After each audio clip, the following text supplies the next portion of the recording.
राधे राधे। जय श्री कृष्णा। सांझ का वक्त था। रतनपुर गांव के चौपाल पर हुक्का गुड़गुड़ाते हुए बुजुर्ग और जवान बैठे थे। तभी औरतों की वफादारी और घर गृहस्थी की बात छिड़ गई। हरिया, जिसकी उम्र कोई 35-40 के करीब होगी, उसने हुक्के की नली मुंह से हटाई और धुएं का एक लंबा गुबार छोड़ते हुए बोला, अरे ताऊ, दुनिया की तो मैं नहीं कह सकता, पर मेरी घरवाली लाडो तो साक्षात देवी है। राम जी की सौगंध, अगर उसे काटा भी चुभ जाए तो दर्द मेरे कलेजे में हुए है। पास बैठे सुरेंद्र ने चुटकी ली, रहने दे हरिया, ये नई नई आशिकी ब्याह के 4 साल बाद भाव बन के उड़ जावे है, सब कहने की बातें हैं। हरिया की आंखों में एक अजीब सी चमक आ गई। उसने अपनी छाती पर हाथ रखते हुए भारी आवाज में कहा, सुरेंद्र भाई, तेने मजाक लगे है? अरे लिख के ले ले, जिस दिन मेरी लाडो की सांस टूटेगी ना, उसी पल हरिया की देह से भी प्राण निकल जाएंगे। मैं वो मर्द नहीं हूँ जो लुगाई के मरने पर दूसरी सगाई के सपने देखूं। उसके बिना तो ये जीवन माटी के समान है। चौपाल में सन्नाटा छा गया। हरिया की बातों में इतना आत्मविश्वास था कि लोग अवाक रह गए। किसी को क्या पता था कि ये शब्द ही उसके लिए जाल बन रहे हैं। उधर घर के आंगन में लाडो भी कुछ कम नहीं थी। अपनी सहेली बिमला के साथ सौंफ फटकारते हुए उसने अपनी चुनड़ी ठीक की और बड़े गर्व से बोली, बिमला तो अपने वाले का रोना रोती रहे, पर मेरा नसीब तो सोने का है। मेरा घर वाला तो मेजे पलकों पे बिठा के राखे है। कल ही कह रहे थे, लाडो तू है तो इस घर में उजियारा है, तेरे बिना तो मैं अंधा हूँ। बिमला हंसते हुए बोली, जी नजर न लगाए अपने ही सुहाग को, पर मर्द जात का क्या भरोसा, आज यहाँ तो कल वहां। लाडो का चेहरा तमतमा गया। उसने सौंप नीचे पटका और कहने लगी, ना ना, मेरा हरिया ऐसा नहीं है। वह तो कहते हैं कि अगर मैं पहले मर गई तो वह मेरे साथ ही चिता पर लेट जाएंगे, मेरे साथ ही सता हो जाएंगे, पर मेरे बिना एक घुट भी पानी नहीं पिएंगे। ऐसा प्रेम तो बस हीरो और रांझे ने किया होगा। रात गहरी हो चुकी थी। लालटेन की धीमी रोशनी में हरिया और लाडो अपनी खाट पर लेटे थे। बाहर जिंगरों की आवाजें आ रही थी। माहौल में एक अजीब सा भारीपन था, जैसे कोई अनहोनी दरवाजे पर दस्तक देने वाली हो। लाडो ने हरिया के कंधे पर सिर रखते हुए धीमे स्वर में पूछा, सुनते हो जी, एक बात पूछूं? आज मेरा बड़ा जी घबरा रहा है। अगर मुझे कुछ हुआ तो क्या तुम दूसरी ले आओगे? हरिया ने झट से लाडो के मुंह पर हाथ रख दिया। उसकी आवाज में एक बनावटी लेकिन कड़क दर्द था। बोला, थूक दे पगली, शुभ बोल। तू क्या सोचती है मैं तेरे बाद जिंदा रहूंगा? अरे, जिस दिन तेरी अर्थी उठेगी उसी दिन मेरा जनाजा उठेगा। लोग औरतों को सती होते देखते हैं, तेरा हरिया सता होके दिखाएगा। दुनिया याद रखेगी कि एक ऐसा जाट था जिसने अपनी जाटने के लिए प्राण त्याग दिए। लाडो की आंखों में आंसू आ गए। उसे लगा कि उसे दुनिया का सबसे सच्चा प्यार मिल गया। उसने हरिया का हाथ कसकर पकड़ लिया। बस इतना ही बहुत है जी, अब तो मैं मर भी जाऊं तो किसी तरह का कोई गम नहीं। दोनों पति पत्नी उस रात सुकून से सोए, अपनी अपनी बनाई उस काल्पनिक दुनिया में जहां उनका प्यार अमर था। उन्हें खबर ही नहीं थी कि ऊपर वाला उनकी इन बातों को वहीं खाते में लिख रहा था और परीक्षा की घड़ी सिर पर खड़ी थी। उस रात के वादे जितने पक्के लग रहे थे, हकीकत की जमीन पर वह उतने ही कच्चे निकलने वाले थे। वक्त को करवट बदलने में देर नहीं लगती। अभी कल ही की बात थी जब हरिया की मूंछों पर ताव और लाडो की खिलखिलाहट से घर गूंज रहा था, मगर होनी ने ऐसा पासा पलटा कि सारी हेकड़ी धरी की धरी रह गई। लाडो को अचानक पेट में मरोड़ उठी। पहले उसे लगा कि बासी रोटी का असर होगा, पर देखते ही देखते उसका शरीर तवे सा तपने लग गया और नाड़ी ने देखी, माता सिकोड़ा और जड़ी बूटी का काढ़ा देकर चले गए। पर यमराज का बुलावा आ जावे तो वेद की पुड़िया क्या असर करे। बस 2 ही दिन में हट्टी खट्टी लाडो फूलों से मुरझाकर लकड़ी सी हो गई। तीसरे दिन जब सूरज ढलने को था तो लाडो की सांसें उखड़ने लगी। घर की औरतों ने घेरा बना लिया था। हरिया खाट के सिराने बेटा पत्थर की मूर्ति बना उसे देख रहा था। उसके दिल में दुख तो था, पर दिमाग में एक अजीब सा डर भी रेंगने लगा था। लाडो ने कांपते हाथों से हरिया का हाथ पकड़ा। उसकी आंखों की ज्योति बुझ रही थी, पर एक उम्मीद अभी भी बाकी थी। उसने अटकती अटकती जबान से कहा, जी वो बात याद है ना, आप जो कहते थे सब सच तो था ना? मुझे अकेले तो नहीं छोड़ोगे वहां? मुझे बड़ा डर लग रहा है। हरिया का तो गला सूख गया और वो भला क्या कहता। ना कहता तो मरती हुई औरत का दिल टूटता, और हाँ कहता तो अपनी मौत पर मोहर लगती। उसने बस फिर इतना ही कहा कि तू फिक्र ना कर लाडो, मैं हूं, मैं तेरे साथ रहूंगा। बस इतना सुनते ही लाडो की गर्दन एक तरफ लुढ़क गई। घर में कोहराम मच गया। औरतों ने छाती पीट पीट कर रोना शुरू कर दिया। हाय चली गई, बेचारी सुहागन ही चली गई। आंगन में लाडो की आरती सजाई जाने लगी। हरिया एक कोने में गुमसुम बैठा था। उसकी आंखों के सामने अंधेरा छा रहा था, लेकिन कानों में अपनी ही डींगे हथौड़ी की तरह बज रही थी। उसे चौपाल पर बैठे लोगों के चेहरे याद आने लगे थे। उसे लगा अगर आज वह जिंदा रह गया तो कल सुरेंद्र ताऊ और पूरा गांव उस पर थूकेगा कि देख लिया भाई, बड़ी बड़ी बातें करता था, लुगाई मर गई और अब ये दूसरे के सपने देख रहा है। काहे का चौधरी थूक के चाट गया। अपने बात को समाज के ताने मौत से ज्यादा खौफनाक लगने लगे थे।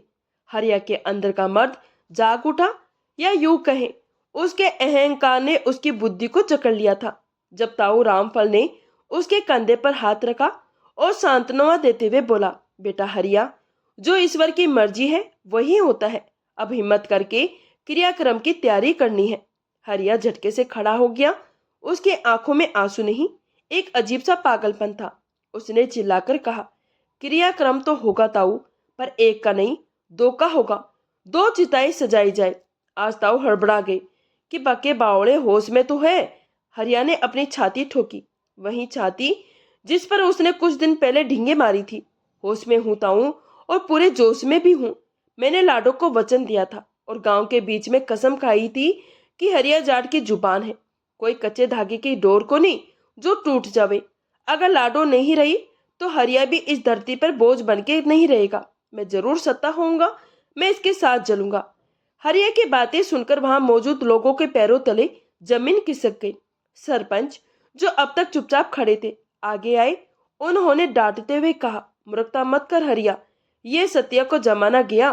तू तो मर्द है, शास्त्रों में कहीं नहीं लिखा कि लुगाई के मरने पर आदमी जले। पुलिस आ जाएगी, सबने जेल भिजवाएगा क्या। हरिया पर तो जैसे धुन सवार थी। उसे अपनी जान की फिक्र नहीं थी, उसे तो बस अपनी जुबान की फिक्र थी। उसने पास पड़े पानी के लोटे को ठोकर मारते हुए कहा, सरपंच जी, पुलिस का डर कायरों को दिखाओ। मुझे जेल मंजूर है, पर यह ताना मंजूर को नहीं कि हरिया झूठा है। अगर मैंने इसे अकेले भेज दिया तो ऊपर जाके भगवान को क्या मुंह दिखाऊंगा। सब फैसला हो गया, या तो मैं चीता पर बैठूंगा या इसी वक्त कुएं में कूदकर जान दे दूंगा। अब गांव की इज्जत तुम्हारे हाथ में है। गांव वाले तो सन रह गए। एक तरफ लाडो की लाश पड़ी थी और दूसरी तरफ हरिया जिंदा लाश बना अपनी जिद पर अड़ा खड़ा था। समझा बुझाकर सब हार चुके थे। हरिया की आंखों में वह त्याग कम और फंस जाने की बेबसी ज्यादा थी, जिसे वह गुस्से और जिद के पर्दे में छिपा रहा था। आखिरकार बड़ों ने हार मान ली। जुबान में कानाफूसी होने लगी। भाई मान गए इस जाट को। कलयुग में ऐसा प्रेम तो देखा ही न था। ये तो इतिहास रचेगा। ये तारीफें हरिया के कानों में पिघलते हुए शीशे की तरह जा रही थी। उसे पता था कि अब वापसी का कोई रास्ता नहीं। उसने खुद ही अपने पैरों पर कुल्हाड़ी मार ली और अब उस कुल्हाड़ी के नीचे अपनी गर्दन रखने का वक्त आ गया था। हरिया मन ही मन बुदबुदाया, लाडो, तू तो छूट गई दुनिया के जंजाल से, पर मैंने ऐसी जगह फंसा गई जहां ना तो मैं उगला जाए ना ही निगला जाए। गांव के बाहर शमशान की ओर जाने वाला रास्ता आज कुछ ज्यादा ही लंबा लग रहा था। आगे आगे लाडो की अर्थी और ठीक उसके पीछे चलता हुआ हरिया। उसके कदम भारी थे, जैसे पैरों में मन भर लोहा बांध दिया गया हो। गांव वालों का पूरा हुजूम साथ चल रहा था। लोग हरिया को ऐसे देख रहे थे जैसे ये कोई इंसान नहीं बल्कि देवता हो। किसी ने पीछे से आवाज लगाई, धन्य है भाई हरिया, कलयुग में ऐसा त्याग तो बस किताबों में पढ़ा था।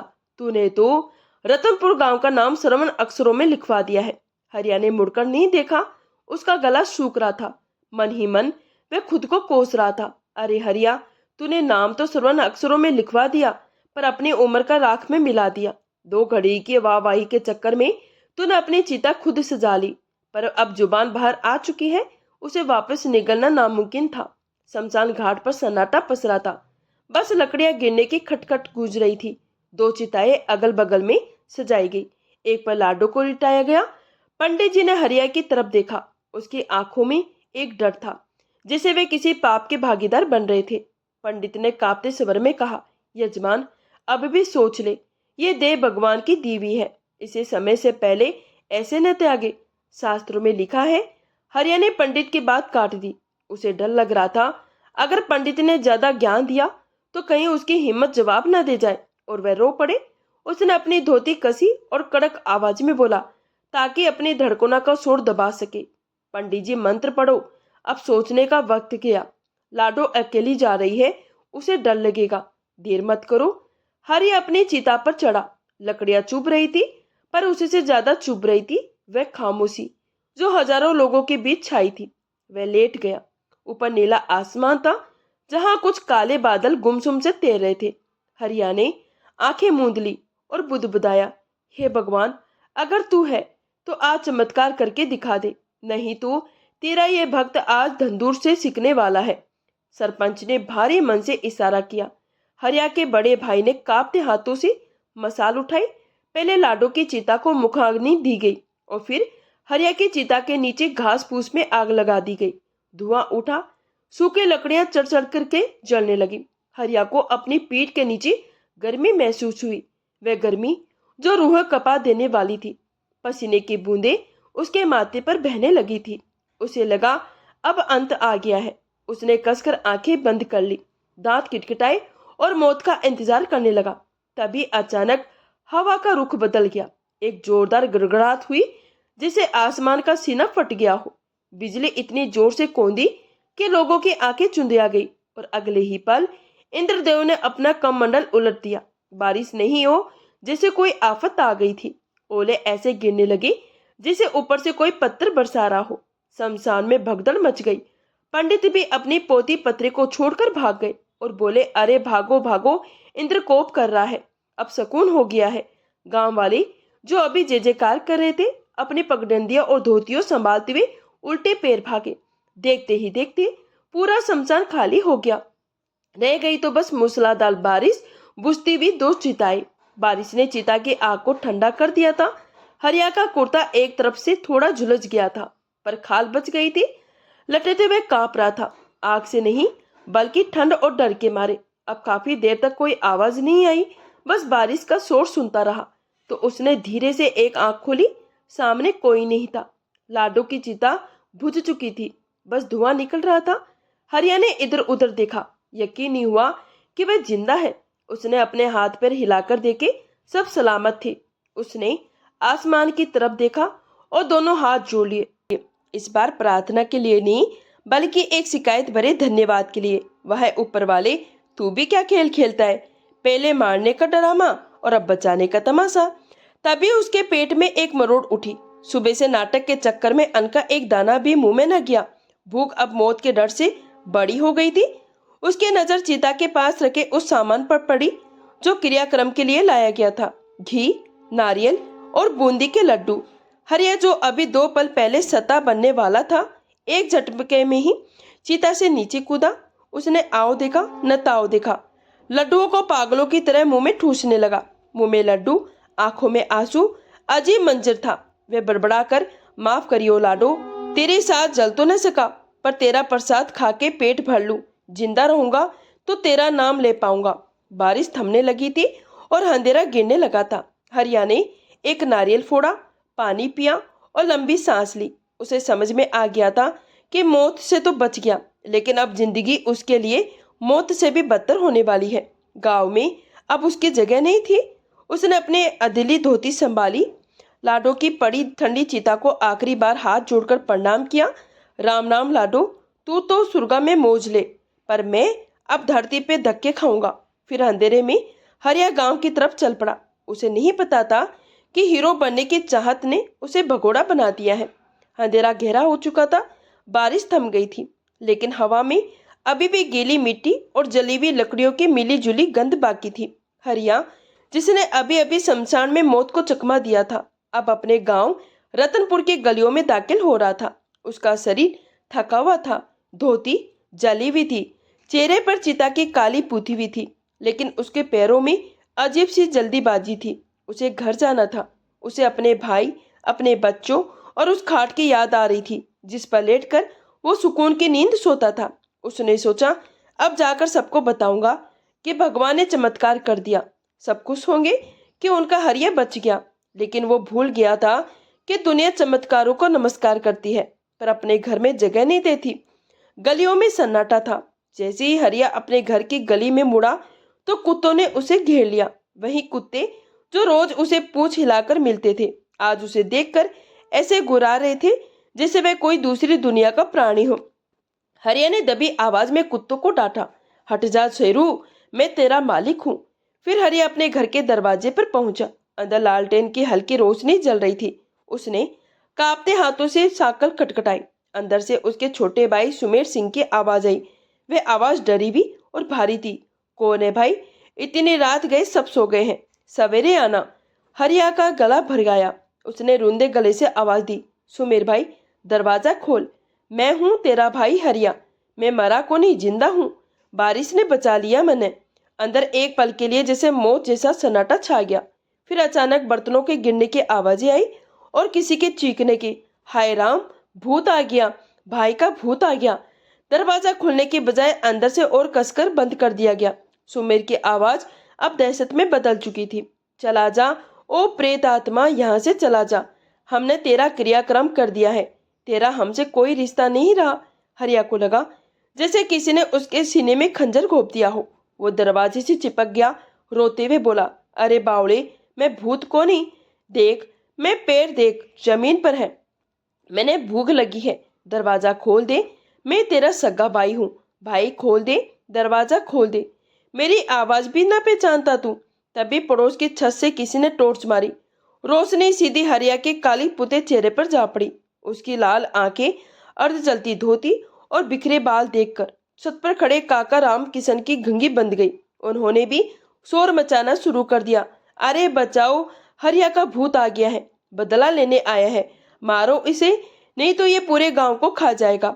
देखते ही देखते सब पड़ोसी जाग गए। जो लोग कल तक हरिया के त्याग की कसम खा रहे थे, आज वहीं अपनी जान बचाने के लिए उस पर ईंट पत्थर बरसाने लगे। एक पत्थर हरिया के कंधे पर जा लगा।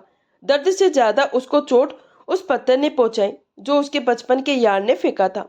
भाग जाए यहाँ से, पिशाच की आवाजें चारों तरफ गूंजने लगी। हरिया दरवाजे के बीच खड़ा था। एक तरफ उसका घर था जो अब उसके लिए सदा के लिए बंद हो चुका था। दूसरी तरफ वो गांव था जो अब उसका खून का प्यासा हो चुका था। उसने आखिरी बार अपने घर के चौखट को देखा। उसकी आंखों से आंसू बह निकले और कालिक भरे गालों पर लकीर बन गए। फिर उसने चिल्लाकर कहा, ठीक है भाई, ठीक है। अरे गांव वालों, अगर जिंदा हरिया तुम्हें भूत लगता है तो मैं चला जाता हूँ। तुम अपनी इज्जत रख लो, मैं अपनी जान ले जाता हूँ। पर याद रखना, मैंने प्यार में जान देने की सोची थी, पर तुम लोगों ने तो जीते जी मार दिया। पत्थरों की बौछार तेज हो गई। हरिया ने अपना सिर बचाया और उल्टे पैर भागा। वे खेतों के बीच से होता हुआ, कांटों को रौंदता हुआ बेहद दौड़ रहा था। पीछे कुत्तों के भौंकने और लोगों के शोर की आवाजें धीरे धीरे कम होती चली गई। वे तब तक दौड़ता रहा जब तक गांव की आखिरी सीमा पीछे न छूट गई हो। एक पुराने बरगद के पेड़ के नीचे जाकर वे गिर पड़ा। सांसें फूल रही थी पर मन शांत हो गया था। उस रात हरिया ने समझ लिया था कि समाज को शहीद पसंद है, जीवित लोग पसंद नहीं है। अगर वह जल जाता तो उसकी मूर्ति लगती। वो बच गया, इसलिए अब वह सबके लिए श्राप बन गया है। उसने मुड़कर गांव की टिमटिमाती रोशनी को देखा, हाथ जोड़ा और अंधेरे रास्ते पर आगे बढ़ गया। कहते हैं उस रात के बाद हरिया को किसी ने नहीं देखा। कोई कहता है वे साधु बन गया, हिमालय चला गया। कोई कहता है वे आज भी अमावस्या की रात को अपने घर के बाहर आता हुआ दिखाई देता है। सच क्या है ये तो बस वो ही जानता है, या उसके लाडो जो उस प्यार से उसे देख रही है। अगर आपको ये कहानी पसंद आई हो तो प्लीज वीडियो को लाइक करें, चैनल को सब्सक्राइब करें। राधे राधे, जय श्री कृष्णा।